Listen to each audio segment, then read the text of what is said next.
Brown sugar সহ পুলিশের জালে আটক 5 নেশা কারবারি। তাদের কাছ থেকে 80,000 টাকার ব্রাউন সুগার সহ 2টি মোবাইল এবং নগদ 12,000 টাকা উদ্ধার করেছে পুলিশ।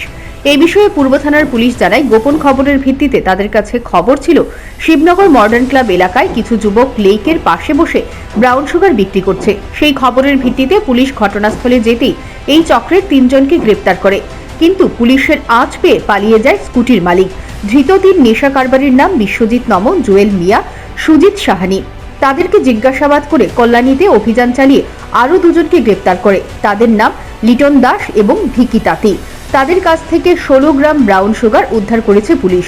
পূর্ব থানার পুলিশ আরও জানিয়েছে, এই চক্রের সঙ্গে চন্দ্রপুর এলাকায় এক ব্যক্তি জড়িত আছে। শীঘ্রই এই চক্রের সঙ্গে যুক্তদের গ্রেপ্তার করা হবে।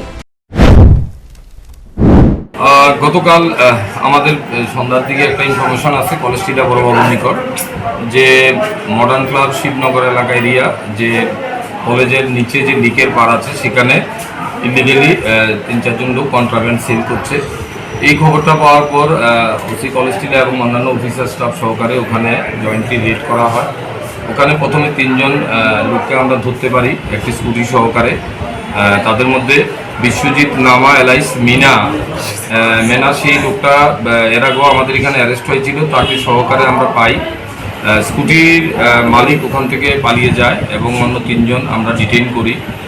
তাদের কাছ থেকে illegal contraband suspected brown sugar স্কুটিটার মধ্যেও পাই, তাদের পজিশনও পাই। টোটাল এখান থেকে তাদের জিজ্ঞাসাবাদ করার পর কল্যাণী এলাকাতে আরও 2 জনকে আমরা পাই।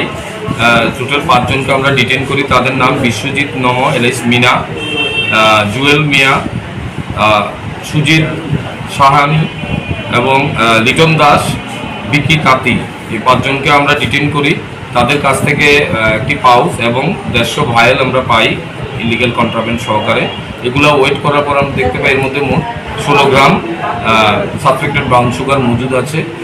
তাছাড়া তাদের কাছ থেকে 2টি মোবাইল, 1200 টাকা ক্যাশ এবং একটি স্কুটি আমরা রিকভারি করি। তাদের এগেইনস্টে একটা NDPS কেস আমরা নিয়েছি। আজকে তাদের কোর্টে প্রেরণ করা হবে ইন্টারভিউশন পর। প্রাইমারি যেটা আমরা ইন্টারভিউশন করি। ধৃত নেশা কারবারিদের শুক্রবার আদালতে সোপর্দ করা হয়েছে।